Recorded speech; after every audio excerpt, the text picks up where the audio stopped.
Bien, iniciada la grabación, vamos a comenzar la clase del día de hoy del curso Teoría General de los Contratos. Em, Creo que lo único que nos falta por ver para cerrar la unidad sobre los requisitos y elementos de los contratos es ver una proximidad al derecho comparado para que tengan presente que los diferentes sistemas jurídicos pueden concebir el contrato de formas distintas, tanto del punto de vista conceptual, pero también del punto de vista de su formación. Y es aquí donde quiero que pongamos el acento en el espíritu del derecho inglés. Básicamente donde nace el common law, es decir, el derecho de los jueces, el derecho hecho en base a la jurisprudencia, que básicamente reina específicamente en todo el reino, lo que es el Reino Unido, ¿sí? El Reino Unido, pero también en países, ¿cierto? Anglosajones, como en Estados Unidos, ¿cierto? Parte de Canadá, ¿cierto? Australia sobre todo, Nueva Zelanda, y por lo mismo esto es un verdadero sistema jurídico distinto al civil law. Básicamente el derecho occidental es completamente distinto al derecho oriental. Ahí tenemos dos formas de ver el mundo. Pero dentro del derecho occidental existen dos grandes sistemas. El civil law, básicamente del derecho continental europeo, que surge dentro de los grandes sistemas jurídicos de Francia, Alemania e Italia, ¿cierto? Como sus principales referentes, que nutren básicamente toda la cultura jurídica occidental, en base al derecho romano, por supuesto, pero también la evolución propia del continente europeo. Y obviamente esto se traduce a Latinoamérica con especial influencia del derecho francés en el siglo XIX, pero también durante el siglo XX el derecho italiano y el derecho alemán han hecho bastante eco en distintos países latinoamericanos, sobre todo a la luz de las reformas de algunos códigos civiles. Por ejemplo, el Código Civil peruano, el Código Civil argentino, el Código Civil brasileño, básicamente están nutridos en muchos aspectos por el derecho inglés y el derecho italiano inclusive. Pero inclusive el derecho alemán puede estar presente en algunas normas. Así que básicamente la influencia de Europa en el derecho latinoamericano es evidente. Pero el civil law, que pareciera predominar, se encuentra, ¿cierto? Dentro de un punto de vista sistémico, en la vereda del frente de un sistema que es igual de antiguo, pero que ha partido de algunas bases conceptuales diferentes. El derecho romano básicamente nutrió e influenció a todo el derecho europeo, pero en algún punto se dio la bifurcación, ¿cierto? Entre el derecho anglosajón como tal y el derecho continental europeo. Creo que al fin y al cabo las diferencias geográficas ayudan también para dar a través de los siglos una cultura jurídica completamente distinta. O no digamos completamente distinta, pero una forma de ver, una forma de generar una ecuación completamente distinta. Si quieren tener mayor conocimiento de lo que es el derecho inglés, el derecho anglosajón, pueden partir básicamente con una obra interesante del autor Gustav Radbruch que se llama El espíritu del derecho inglés.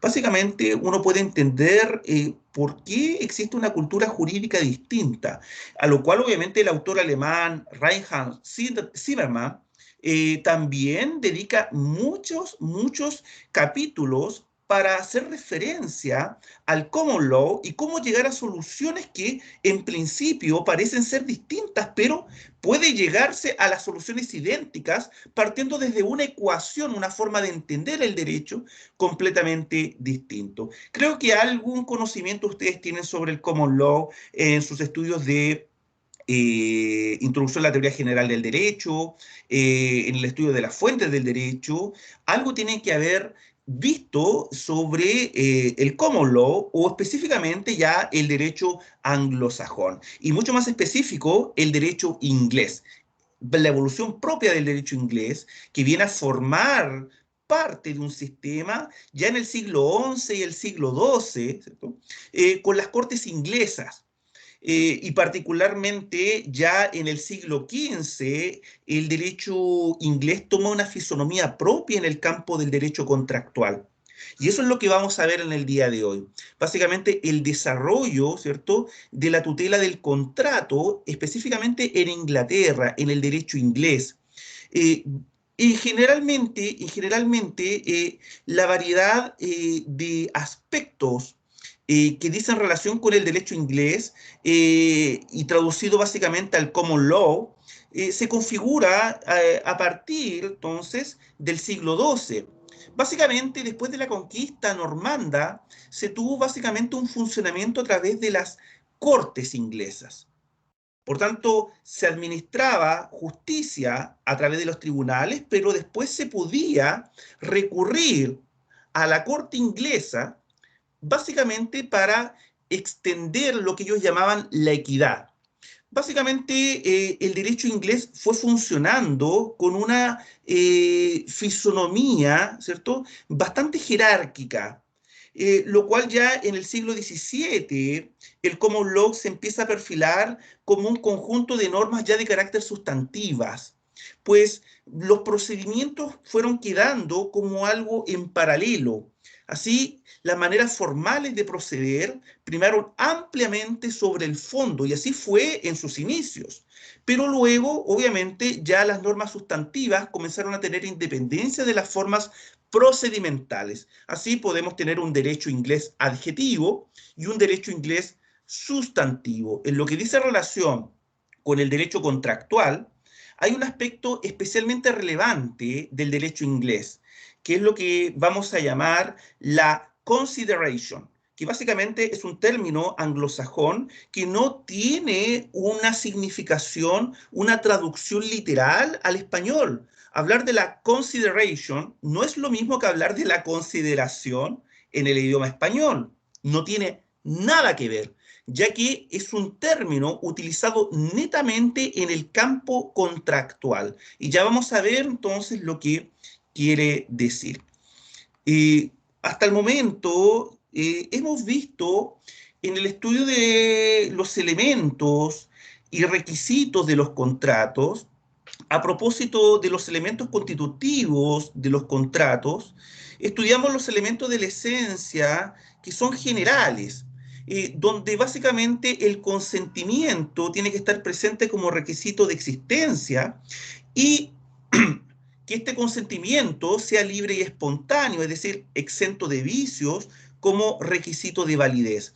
Pusimos el acento en su momento en la formación del consentimiento, de acuerdo a las reglas de nuestro ordenamiento jurídico, que básicamente coinciden con el civil law, básicamente el derecho continental europeo, y básicamente también la mayoría de los países latinoamericanos estructuran la formación del consentimiento en base a dos actos jurídicos, por un lado la oferta y por otro lado la aceptación. En el momento entonces que la aceptación es formulada en términos simples, sin condicionamientos y con todos los requisitos legales que eso conlleva, el consentimiento se entiende formado.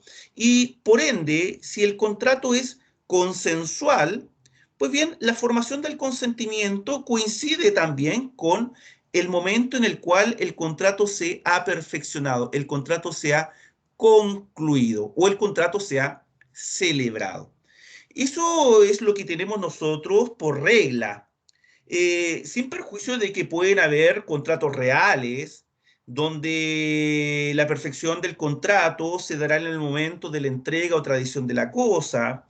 Sin perjuicio de ello, tenemos contratos solemnes, donde el perfeccionamiento del contrato no va a coincidir cuando se forma el consentimiento, sino que la ley exige una formalidad específica por el cual el consentimiento se va a manifestar. Esto es la solemnidad. Sin solemnidad, básicamente no se puede perfeccionar el contrato porque la ley ha establecido este requisito extra, esta formalidad ad solemnitatis, sin el cual entonces el contrato no producirá efecto alguno. La doctrina civilista básicamente alude de que el contrato inclusive no existe, más que no produzca efecto, es un contrato que no existe, ya que la solemnidad parece ser un requisito de existencia y a la vez un requisito de validez, ya que sin solemnidad no hay forma por la cual podamos comprobar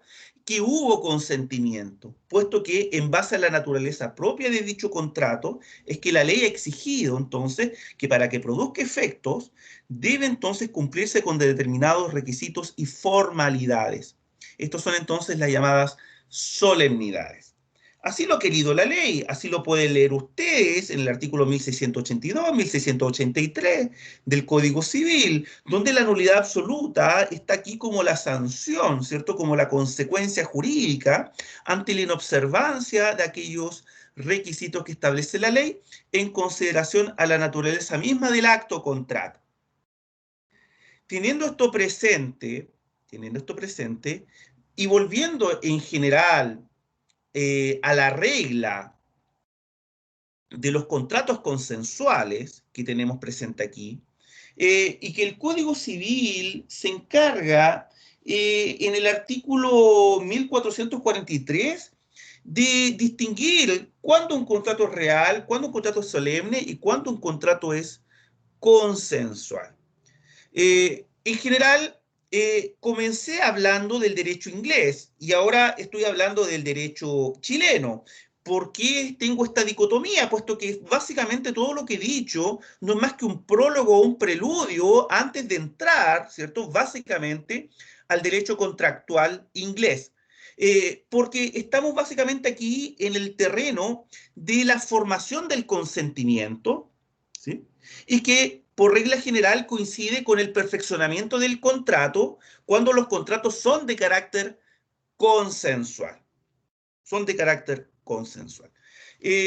Por tanto, tenemos un díptico, es decir, un binomio entre oferta y aceptación para la formación del consentimiento. Y como ya he reiterado, si el contrato es consensual, va a coincidir, ¿cierto?, con el perfeccionamiento de este, con el perfeccionamiento del contrato. Si los contratos consensuales simplemente se reputan perfectos cuando el consentimiento se forma.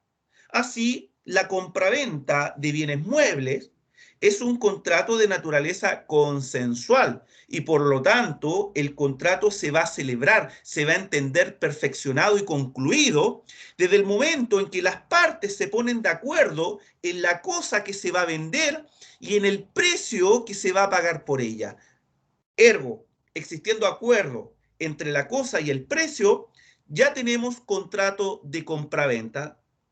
Es decir, el contrato de compraventa nace al mismo tiempo que se forma el consentimiento. Y esa es la regla general, ¿cierto?, en nuestro ordenamiento jurídico. Por más que puedan existir algunas otras formalidades que no convierten al contrato consensual en un contrato solemne. Esto lo vamos a ver luego cuando veamos la clasificación de los contratos, ya que el artículo 1443 que ustedes tienen ya a la mano, al cual se le ha dado lectura, parece ser un poco incompleto, ya que básicamente está diciendo que contrato consensual es aquel que no es ni real ni solemne. O sea, si el contrato no es real y el contrato no es solemne, el contrato entonces sería consensual. Bien, pero después nos vamos a dar cuenta que contrato consensual no es lo mismo que contrato informal, ya que cuando veamos la clasificación de los contratos, vamos a distinguir entre contratos formales y contratos no formales, ¿sí? Ojo con esta clasificación, porque no alude a la que hemos hecho referencia en este artículo entre contrato solemne y contrato consensual. No es lo mismo, no es lo mismo. Distinguir entre contrato formal y contrato no formal obedece básicamente a una clasificación que tiene como criterio, ¿sí?, si el contrato se reputa perfecto por el mero consentimiento de las partes, ¿sí? Básicamente por el mero acuerdo de voluntades. Y ustedes dirán, bueno, pero eso no es un contrato consensual. ¿Para qué decirle contrato no formal?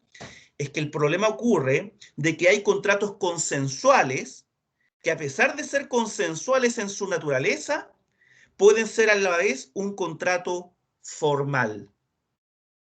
¿Y qué es esto?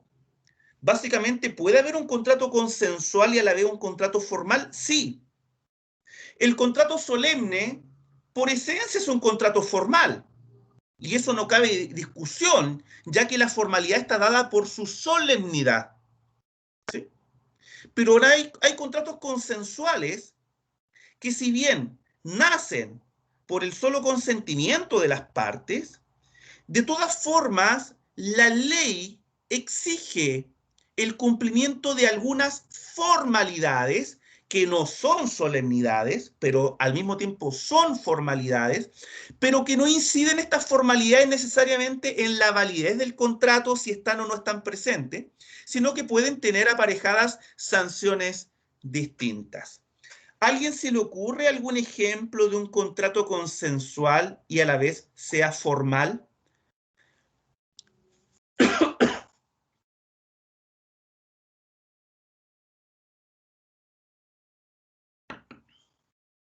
La compra y venta de un bien inmueble. Eso es un contrato solemne, por tanto, es incorrecto. Yo me refiero a un Profesor, contrato consensual, que se forme por el solo consentimiento. Tengamos profesor, el contrato. contrato de trabajo. A ver, ¿y por qué dice el contrato de trabajo? Porque Se la doy por buena, pero me el tiene que contrato decir de también. trabajo tiene la característica de ser consensual en el sentido de que se perfecciona por el consentimiento de las partes, pero a la vez luego se exige la escrituración de este.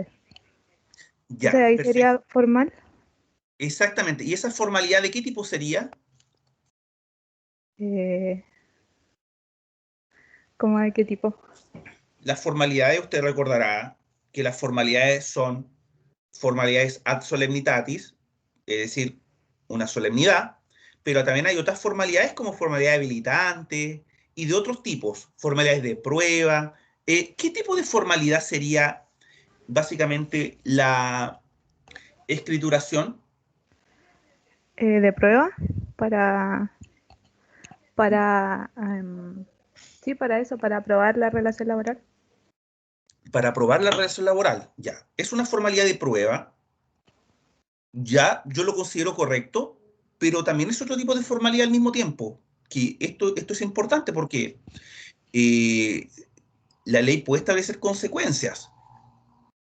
Me imagino que usted ha tenido el curso de Derecho del Trabajo, ¿cierto? Derecho Individual del Trabajo. Me imagino. Usted que me está Sí, respondiendo. sí, Ya, ahora en este ya. semestre. Entonces, el contrato de trabajo es un contrato consensual, pero al mismo tiempo es un contrato formal. Se dan cuenta que es necesario a veces establecer la clasificación entre contratos formales y no formales. Esta clasificación la vamos a ver en su momento, pero la adelanto aquí, porque el artículo 1443 pareciera ser que queda corto, porque dentro de los contratos consensuales, ¿sí?, que no son ni reales ni solemnes, pareciera ser que habría que hacer una distinción entre contrato consensual formal y contrato consensual propiamente tal, es decir, un contrato consensual no formal, que básicamente no requiera nada más que exija la ley.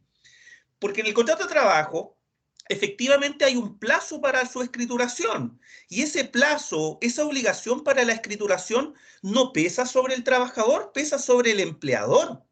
Es una obligación para el empleador.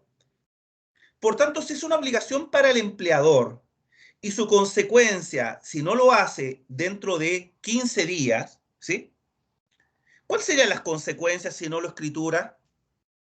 Si no se escritura. Porque una copia tiene que quedar ¿dónde? Una copia del contrato, ¿dónde se tiene que ir una copia del contrato de trabajo?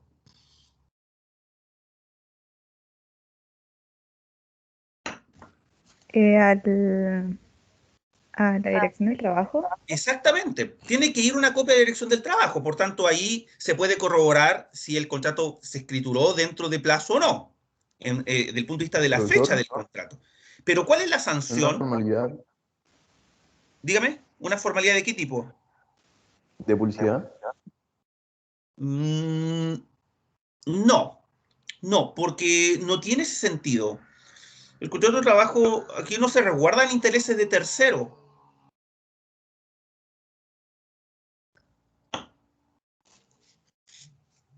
Pero miren, si ustedes nombraron la dirección del trabajo y la sanción, ¿cuál es la sanción cuando no se escritura? ¿La nulidad del contrato?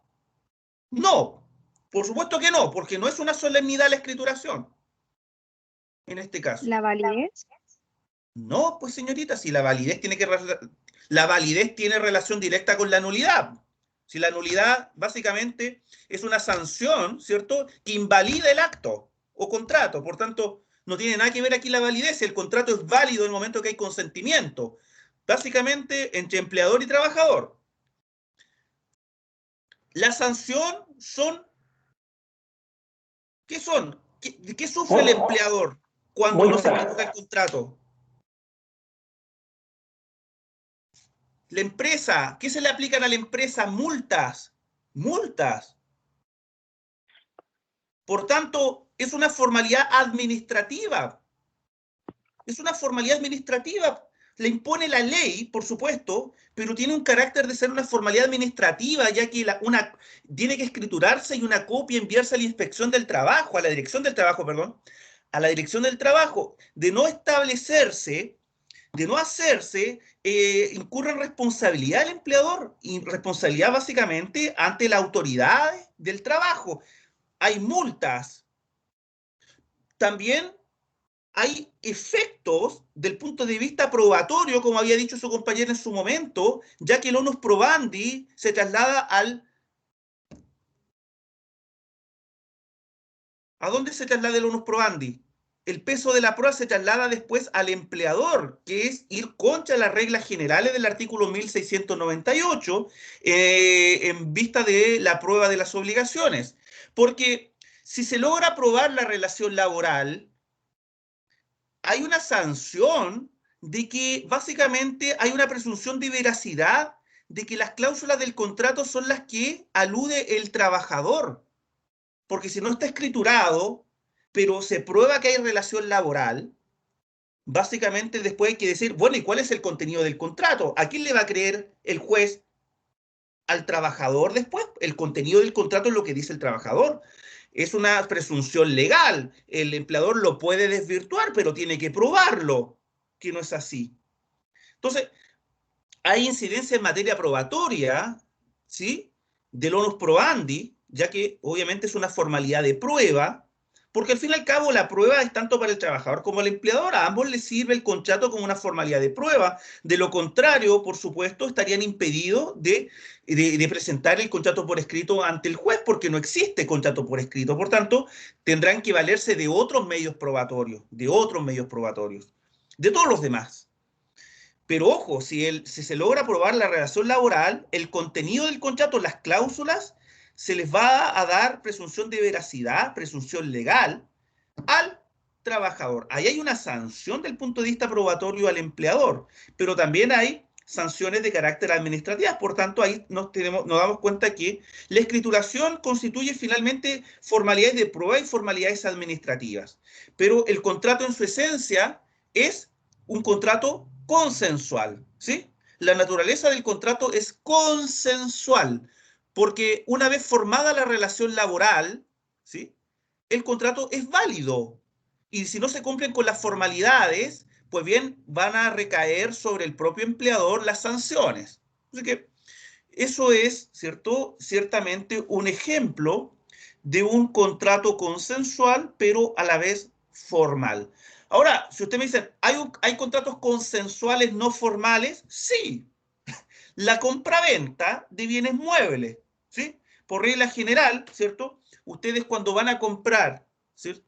Al almacén, 1 kilo de pan, básicamente hay alguna formalidad para la formación del consentimiento, para la perfección del contrato. Ninguna, ninguna. No exige la ley ninguna, ni al momento ni posterior.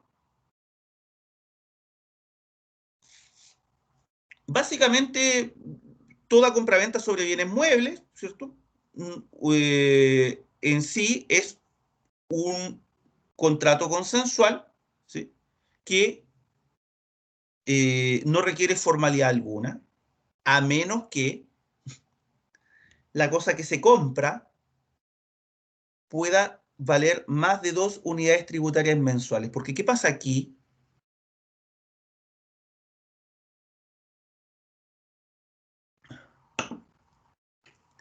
¿Qué pasa aquí?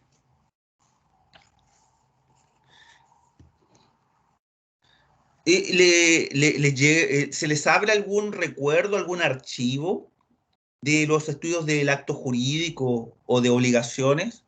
¿Qué pasa cuando se trata de un contrato que incida sobre la entrega o promesa de entrega de una cosa que valga más de 2 unidades tributarias?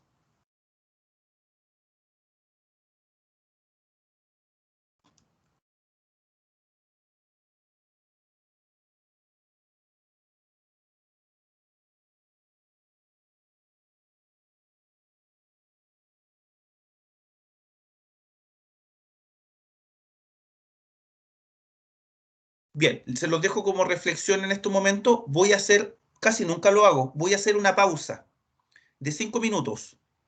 Eh, no voy a apagar la grabación, va a seguir. Así que lo único que voy a dejar es en silencio y voy a apagar la cámara. Nos vemos en 5 minutos porque tengo que hacer una llamada urgente y voy a aprovechar de hacer una pausa. Ojalá que reflexionen sobre esta pregunta porque me la pueden responder a continuación. Listo, comenzamos.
Bien, volvimos de la pausa. Creo que me demoré un poco más porque la llamada fue un poquito más larga de lo que creí. Bien, ¿tiene alguien opinión sobre lo que acababa de preguntar? Profesor, esto ¿Mm? tiene relación con el artículo 1709 del Código Civil. Sí, pero siempre termino yo siendo el interrogado. A mí siempre me pasa eso, que yo hago una pregunta y no sé por qué termino yo siendo interrogado. ¿Qué tiene que aprender? Es correcto, pero tiene que aprender de que esté bueno o malo, tiene que ser asertiva en la respuesta, o sea, responda asertivamente. Y yo le diré si es correcto o incorrecto, ¿sí? Así que, bien, lea por favor en los dos artículos, 1708 y 1709.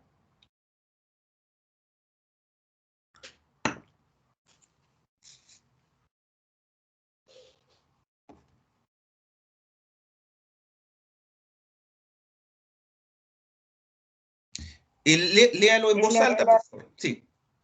El artículo 1708 del Código Civil dice: no se admitirá pruebas objetivas respecto a una obligación que haya debido consignarse por escrito.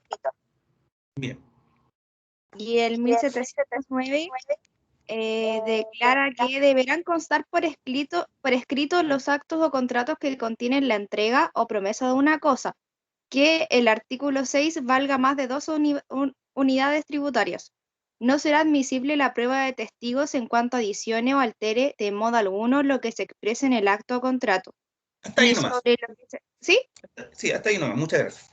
Bien, se dan cuenta que obviamente el artículo 1708 y 1709 están relacionados, ¿cierto? Evidentemente, que indica que la sanción entonces es que no se admitirá prueba de testigo respecto de la obligación que haya debido consignarse por escrito. Y esto nos lleva a la pregunta, ¿qué obligación debe consignarse por escrito?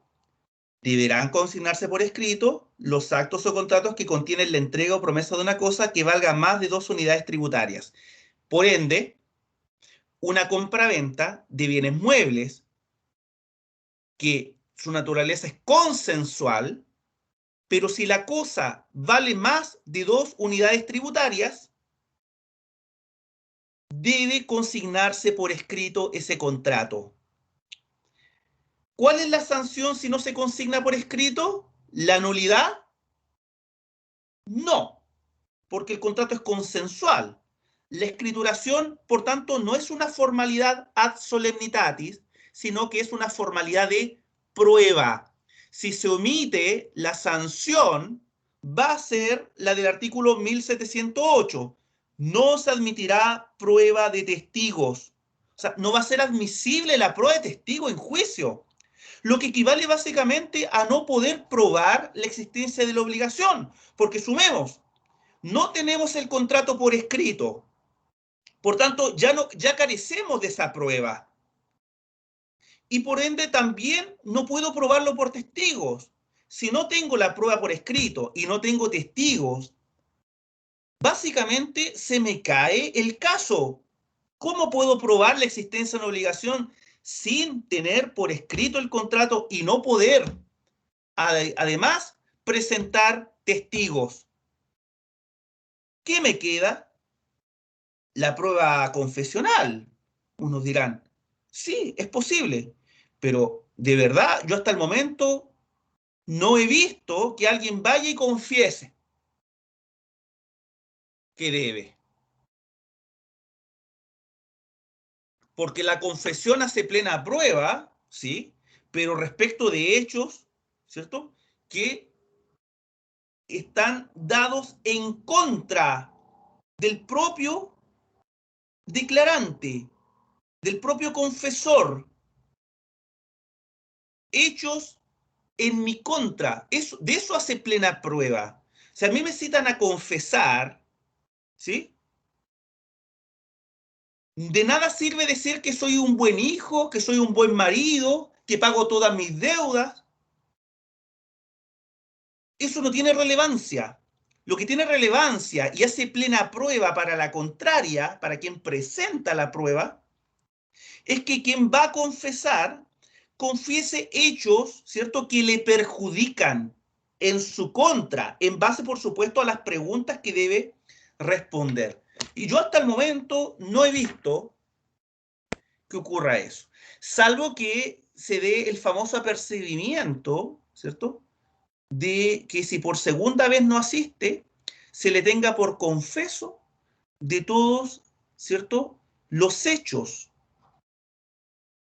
establecidos en el pliego de posiciones. Quienes estudian derecho procesal y están viendo básicamente procesos civiles, tienen alguna idea entonces de lo que estamos hablando. Salvo eso, la prueba de testigos no tiene incidencia, ¿cierto?, real en los juicios que por lo general, ¿cierto?, se ventilan en los tribunales.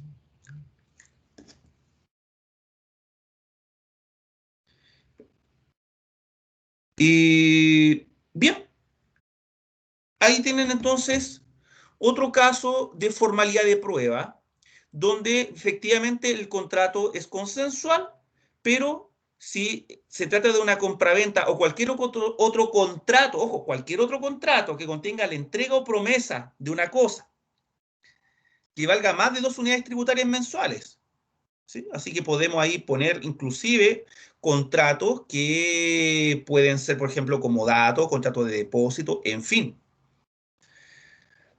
Deberán constar por escrito. Espero que haya quedado claro este punto porque para mí es un punto relevante que deben tener desde ya en consideración. Bien. Pero volvamos al derecho inglés de los contratos para hacer una reflexión comparativa, unas miradas cruzadas. En términos generales, el contrato en el derecho inglés ocupa una posición muy similar o igual a la que ocupa en otros sistemas legales. Básicamente, el contrato sigue siendo relevante tanto en el civil law como en el common law. Es parte del derecho de las obligaciones, ¿sí? Debe básicamente destacarse que el derecho de los contratos, específicamente en Inglaterra, carece de principios generales, ya que el sistema inglés no es un sistema que obedezca a una epistemología deductiva, sino todo lo contrario, es inductiva, ¿sí? Es decir, que a partir de casos particulares se pueden establecer reglas generales aplicadas por los tribunales. A diferencia del civil law, donde la metodología es de carácter deductiva, donde a partir de reglas y principios generales podemos resolver, ¿cierto?, o encontrar solución a casos particulares, ¿sí? Es completamente inverso. Por ende, el derecho inglés no trabaja con principios generales como el principio de buena fe, ¿sí? Esto se puede ver básicamente en el derecho anglosajón a nivel general, poniendo básicamente el derecho de los Estados Unidos, el derecho de Australia y básicamente los países del Reino Unido. En todos ellos no se conocen principios generales, sobre todo pongo como ejemplo el principio de la buena fe. Sin embargo, ellos manejan algunos conceptos o términos que pueden inclusive asemejarse, como el truth, como el estoppel, que aluden básicamente a aspectos que dicen relación con la lealtad y el deber de coherencia, respectivamente. Los tribunales ingleses se rehúsan a imponer deberes generales, ya sea de información, en las negociaciones conducentes a la contratación. Así se vuelca toda nuestra atención al momento de la formación del contrato, que puede básicamente requerirse, aparte de una oferta y la aceptación, la llamada consideration, la cual básicamente es inevitable que los autores ingleses dediquen muchas páginas para entender cuál es su significación. ¿Sí? Como indiqué, la consideration no admite traducción alguna en el derecho continental, menos a nuestro idioma español. ¿Sí? Por tanto, debemos destacar en este punto un aspecto especialmente relevante en el derecho inglés de los contratos.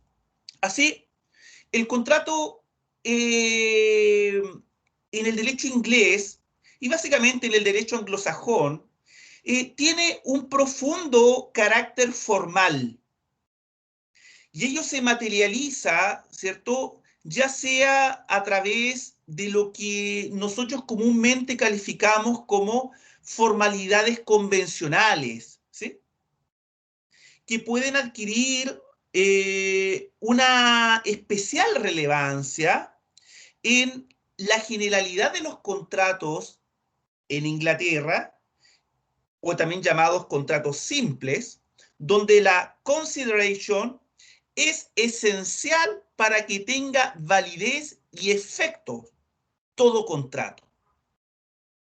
Pero también existen formalidades de carácter legal que se aplica a determinados contratos, no a la regla general, sino que a determinados contratos, ¿sí?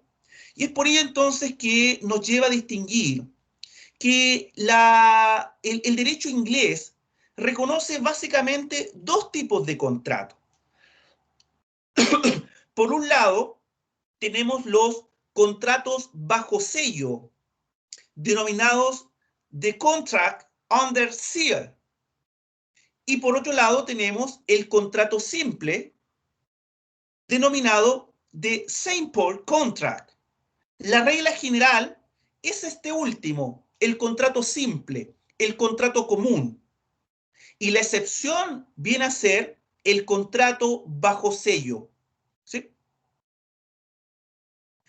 Por lo mismo, por un lado, el contrato bajo sello exige formalidades legales y el contrato simple o simple contract exige una formalidad de naturaleza convencional, pero que el derecho inglés eleva a una formalidad esencial, que es básicamente la consideration, la fuerza que tiene esta específica formalidad, ¿no?, abarca entonces toda la validez de los contratos.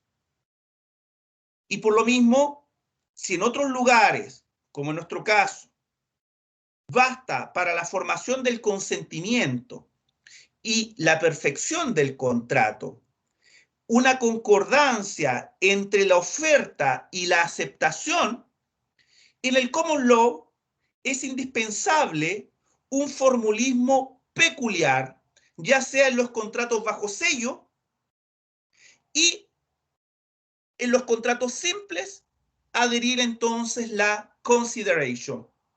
En el simple contract viene a ser este el criterio que permite decidir cuándo hay y cuándo no hay contrato. Vamos a tratar o comenzar, ¿cierto?, con los primeros. Básicamente aquellos contratos que excepcionalmente no precisan de la consideration.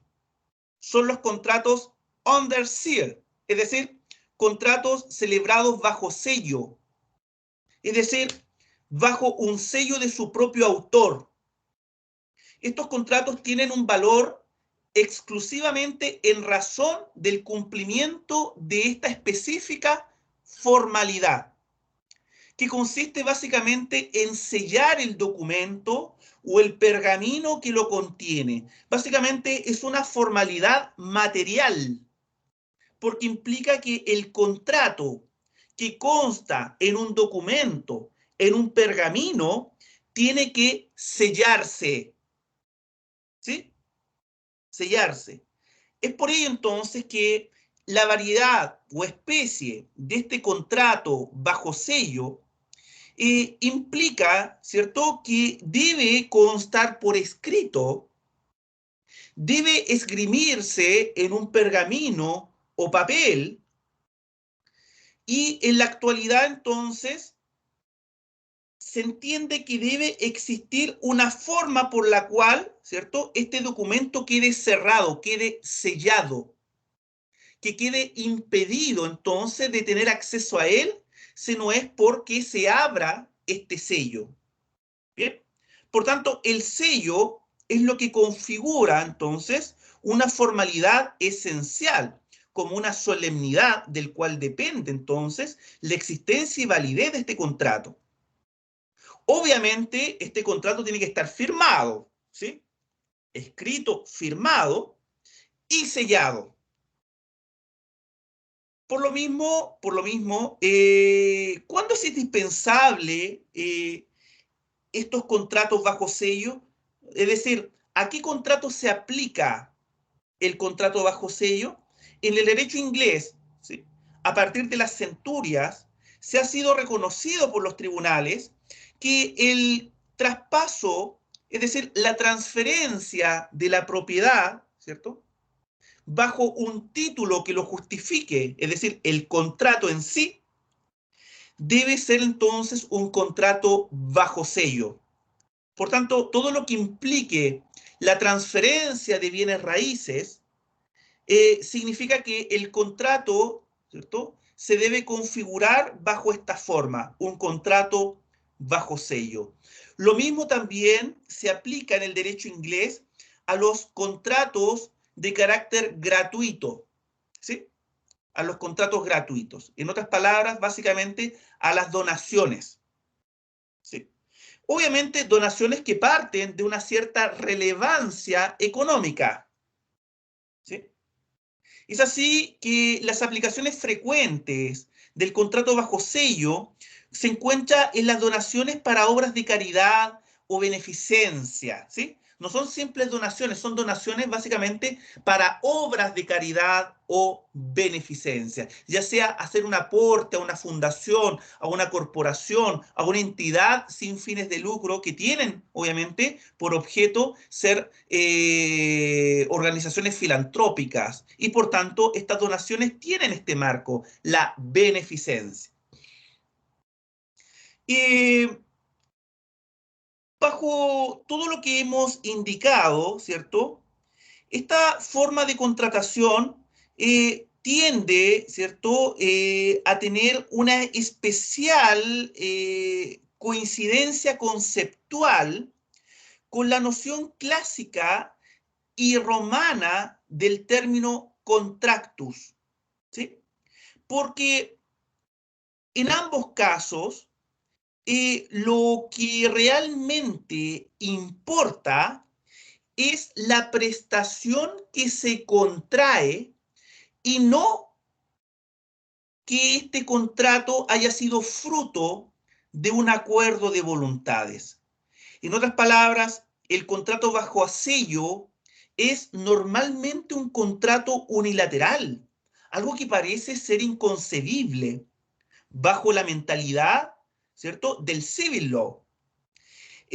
Básicamente, el emitente, ¿sí?, redacta un escrito obligándose a sí mismo, bajo sello y firma, en favor de alguien que no ha emitido voluntad alguna. Eso básicamente en nuestro ordenamiento jurídico no es más, ¿cierto?, que la declaración unilateral de voluntad como una fuente de una obligación. Una declaración unilateral de voluntad, básicamente la recompensa. Es por esto que en el derecho inglés, a pesar de tratarse bajo nuestra mirada de un acto jurídico unilateral, tiene el carácter de contrato, aunque no intervenga la voluntad, ¿sí?, de aquel que se va a ver beneficiado, aunque no intervenga voluntad en tal sentido, es de todas formas un contrato, ya que aquí lo importante es lo que se contrae, la prestación a lo cual, ¿cierto?, el emitente, quien declara, quien emite voluntad, se obliga a hacer. Y por eso entonces tenemos contractus, como la sustantivización del verbus contraere. En Roma entonces lo importante era este elemento, este factor de lo contraído, a lo cual me obligo necesaria y jurídicamente a dar, hacer o no hacer. Aquí, que exista o no exista acuerdo de voluntades, realmente eso no importa.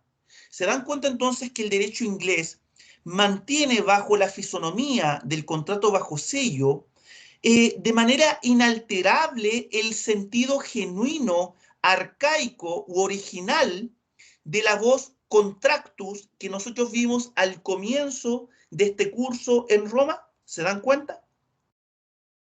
Es por ello entonces que la mayoría de los contratos no implica una declaración unilateral de voluntad del emitente de obligarse entonces a aquello que ha firmado y ha cerrado o sellado.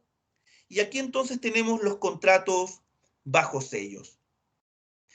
Por tanto, sobre la base de esta distinción,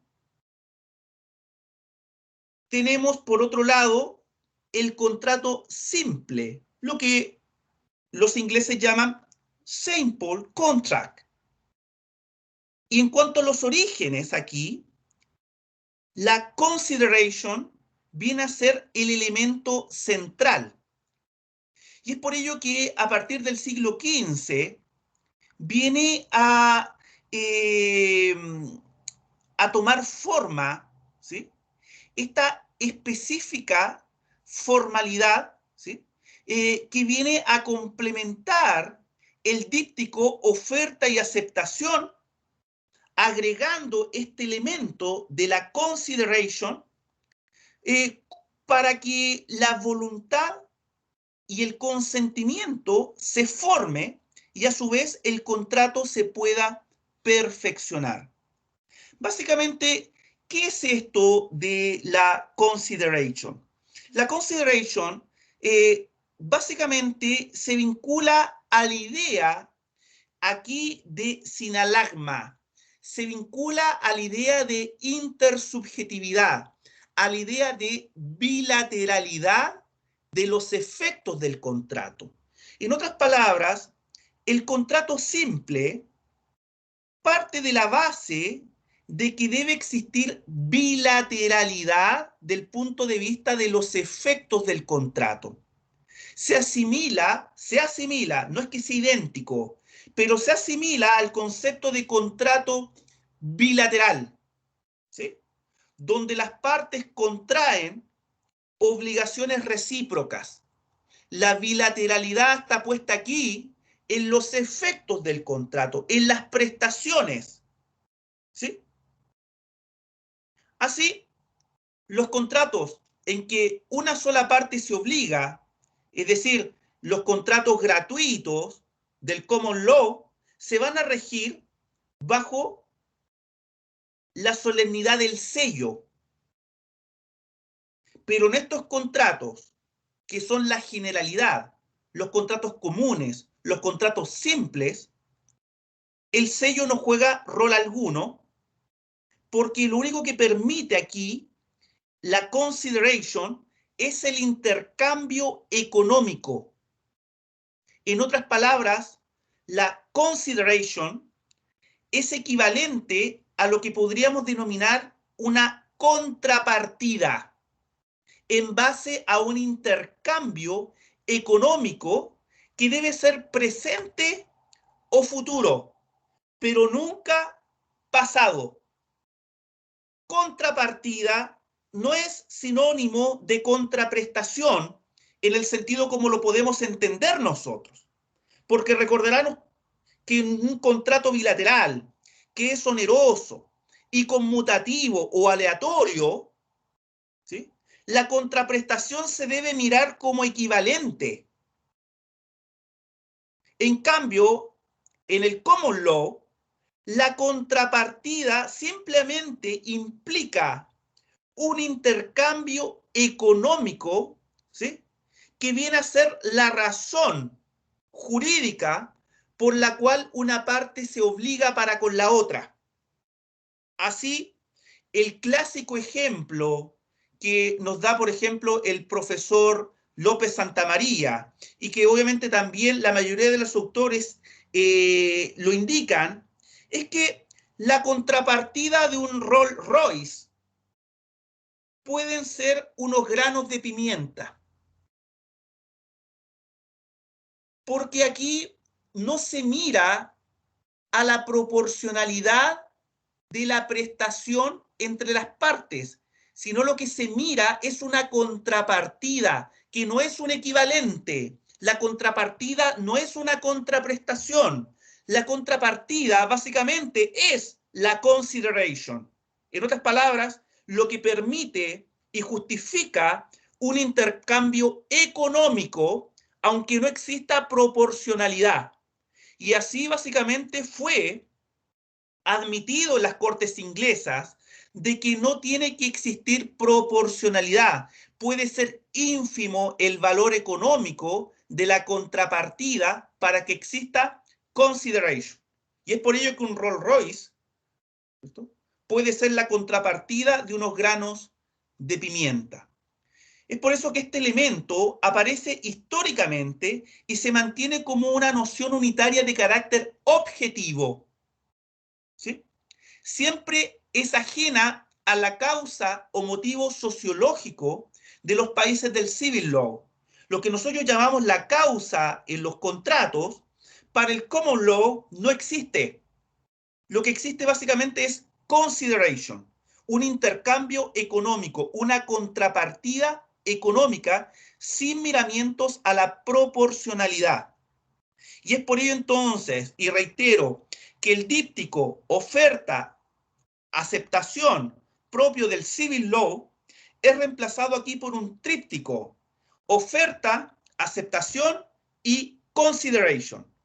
La promesa hecha por una persona de ejecutar una prestación en favor de otra que acepta no vale sino en la medida que exista consideration, es decir, que exista una contrapartida objetiva, el cual obviamente no tiene que ser proporcional. Y es por ello aquí la contraprestación no existe. Lo que existe básicamente es el intercambio, una contrapartida que justifica jurídicamente la existencia del contrato.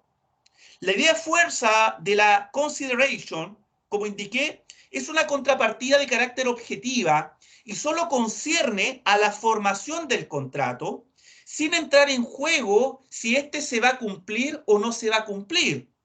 Eso no interesa. Lo que interesa para la formación del contrato, que exista el tríptico ya mencionado.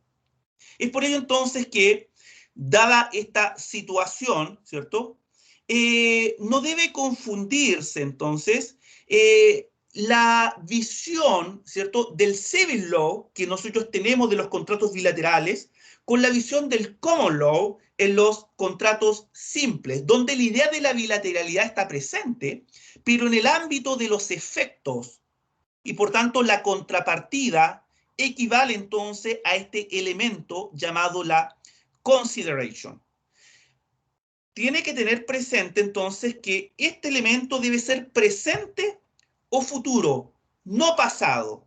Por ejemplo, si yo quiero indicar y hacer la entrega de una cantidad de dinero o de un vehículo que yo tengo a una persona y quiero establecer que la consideration está presente en el contrato en razón de que este individuo que va a recibir este vehículo es en razón de que me salvó la vida el año pasado de morir ahogado en la piscina, eso no es consideration.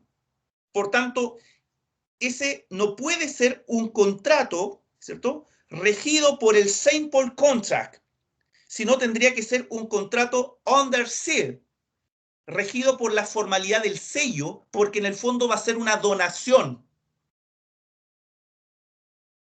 ¿Sí? No puede ser pasado por un intercambio económico, porque la consideration o es presente o es futura, no es pasado. Yo no puedo, básicamente, establecer la consideration en base a una donación que se me realizó años atrás y yo quiero ahora compensar a mi donante con una suma de dinero o con un bien mueble, con una obra de arte que tengo y se la quiero entonces transferir. No puede ser consideration, ¿cierto?, el hecho de que yo recibí previamente una donación, porque ahí la consideration estaría siendo un acto en el pasado. La consideration tiene que ser presente o futura. Tiene que la contrapartida ser actual o haber una promesa de una contrapartida. Y esta contrapartida tiene que tener un sentido económico específico y claro. No puede ser confuso. No puede ser confuso. En general, la contrapartida ha llegado a entenderse que el intercambio tiene que ser útil y beneficioso, entonces, para ambas partes. Da lo mismo el valor, da lo mismo la entidad, inclusive, ¿cierto?, que podría inclusive la utilidad no tener un carácter netamente económico, sino que tener inclusive una utilidad social o una utilidad moral. Pero tiene que tener un carácter específico y claro, no puede ser confusa. ¿Sí? Así, técnicamente, como es indispensable que sea presente o futuro la consideration, es necesario entonces que ésta sea adecuada, no sea confusa. Y el concepto de lesión enorme no existe en el common law. Por tanto, aquí los elementos de la lesión enorme que nosotros manejamos como un vicio objetivo del consentimiento, aplicado de forma casuística a determinadas situaciones que hemos estudiado hasta el día de hoy en nuestro derecho civil, no aplica en el common law. La institución de la lesión enorme es desconocida porque allá lo que realmente se le pone valor en toda contratación es la consideration. Y por tanto deben tener presente, ¿cierto?, que este es el espíritu culturalmente y jurídicamente aprendido, es decir, absorbido en el derecho inglés y que tiene obviamente completa vigencia en el día de hoy. Así que en numerosos fallos, los jueces han dicho en Inglaterra que no les corresponde sopesar el valor, la entidad de las prestaciones. ¿Sí? Inclusive hay un caso resuelto en el siglo pasado donde un empleador escribe a su empleado que debe dejar su trabajo y que en compensación le pagará una pensión anual, manteniéndole la libertad para que labore en lo que desee, ¿sí?, salvo en el comercio de la lana. El trabajador acepta y después de unos años demanda el cumplimiento forzado del empresario. Demanda el cumplimiento forzado. Y aquí el empresario se excepciona y la promesa carecería de efecto por su carácter gratuito. Es decir, los tribunales admitieron la acción juzgando que hubo consideration, es decir, la promesa o contrapartida de no ejercer el comercio de la lana fue considerado o fue admitido como una consideration. Esta obligación de no hacer, ¿sí?, poco importó, ojo, poco importó si se cumple o no se cumple. Poco importó si se cumple o no se cumple, ya que al momento de generarse el consentimiento ya existía consideration para el futuro. ¿Cuál era? La obligación de no ejercer el comercio de la lana. Y por tanto aquí el empresario se comprometió a pagarle entonces anualmente una compensación, una pensión. Por tanto, si el trabajador después incurría en el comercio de la lana o todo aquello, ¿sí?, demanda el cumplimiento forzado y el empresario se excepciona, ¿cierto?, indicando entonces que la promesa carecería de efecto por su carácter gratuito, y los tribunales admitieron la acción de todas formas porque indicaron de que sí había consideration, la promesa o contrapartida de no ejercer el comercio de la lana, aunque no tuviera una proporcionalidad directa con lo que iba a pagar el empresario al trabajador. De todas formas, la proporcionalidad no tenía mérito alguno. De todas formas, fue aceptada una contrapartida. Es por ello entonces que, para ilustrar la idea de que no basta de que la contrapartida tenga todos estos caracteres, sino también no basta que exista una equivalencia, porque puede ser cualquier proporción. Unos granos de pimienta son consideration de la obligación de entregar un auto carísimo como un Rolls Royce. Y esto no es exageración, ya que se pudo establecer, obviamente, en registros jurisprudenciales ingleses que existían estos tipos de contrato. Y es por ello entonces que la consideration, a pesar de no tener una proporcionalidad, esta debe ser objetiva, adecuada y no confusa. ¿Sí? No confusa. Por ejemplo, yo no puedo establecer como consideration de que tu contrapartida va a ser, por ejemplo, alegrarme la semana. ¿Qué es eso de alegrarme la semana? Sí, puede tener un sentido, me puede alegrar la semana contándome chistes, en fin, pero tiene un sentido demasiado difuso. Por tanto, es una contrapartida difusa. Por tanto, no puede ser admitida como consideration. Si tú me dices, te voy a regalar, o sea, perdón, te voy a transferir mi vehículo. Si tú la próxima semana, ¿sí?, vas a comprar por mí la lista del supermercado. Ahí tenemos una contrapartida que es ínfimo en valor a la transferencia de un vehículo, pero es contrapartida al fin, es consideration, porque tiene un intercambio de naturaleza utilitaria o económica, ¿sí?, pero es objetiva y, aunque sea desproporcionada, es clara e inequívoca. ¿Bien? Y es, en este caso, presente o futura, pero no puede ser hacia el pasado. Bien, con esto terminamos, creo yo, toda la visión, ¿cierto?, que puedo entregarles de la visión del derecho anglosajón en el ámbito de la formación del consentimiento y la perfección del contrato. Espero que haya quedado claro. Ustedes pueden consultar el texto del profesor López Santamaría, donde hace una aproximación comparada del derecho de los contratos, y ahí pueden ver con un poco más de reflexión todos los antecedentes del common law, sobre todo en Inglaterra, y en específico estudiar este elemento propio de la regla de los contratos generales, que es la consideration, que solamente se aplica a los sample contracts, que coincide con la generalidad de los contratos, ya que por excepción los contratos bajo sello se aplicaban únicamente a determinadas formas contractuales. Como ya dije, que diga relación con la transferencia de bienes raíces, independiente del título, si es gratuito o oneroso, o dice relación con obras de beneficencia, es decir, actos gratuitos para beneficencia.